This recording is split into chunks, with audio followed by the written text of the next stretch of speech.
Yok siz çekmiyor. Sadece marulu çekiyor. 16-17 yıldır buradayız. Bu sene mesela bizi çok etkilemiş.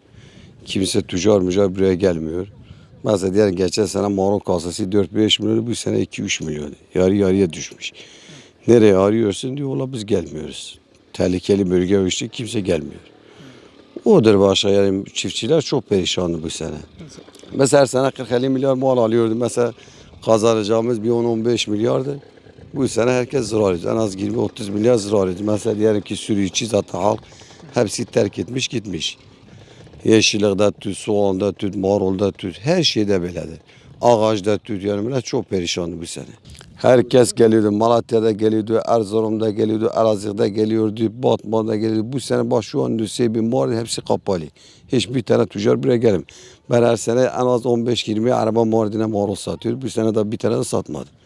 Burası da savaş olduğu için burası da kimse gelmiyor. Biz üretimimiz şu an Diyarbakır hariç hiçbir yerde satamıyoruz. Şimdi başka tüccar kimse dışarıda gelmiyor. Odur. Başka yapacak bir şey yok.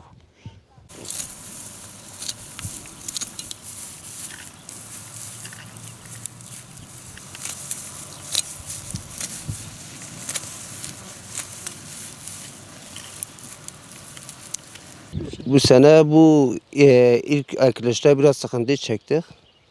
Yani olaylardan nedeniyle. Ya şu anda yavaş yavaş biraz ekilişimizi yaptık. Biçmeye çalışıyoruz. Biraz ekilişimiz de o da boşa gitti yani. O da olaydan dolayı. O malımız da zaten her zamanki gibiydi. Yani çıktığı zaman da para da etmiyor. Yani anlayacağında diye. Zahmeti gören biziz. Sefayı çeken başkaları oluyor. Önceki seneler dışarıda çevre illerden gelenler oluyordu. Bu sene var mı? Bu sene yok. Geçen sene vardı. Geçen sene de ertesi sene de maydanoz yani talanın içinde hani 3 bina da istediler vermedik.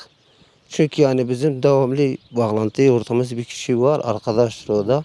Devamlı ona veriyor. Hani ona vermezsek ekstrada bir müşteri geliyor. Bir sefer versek ona malımız yerde kalıyor yani.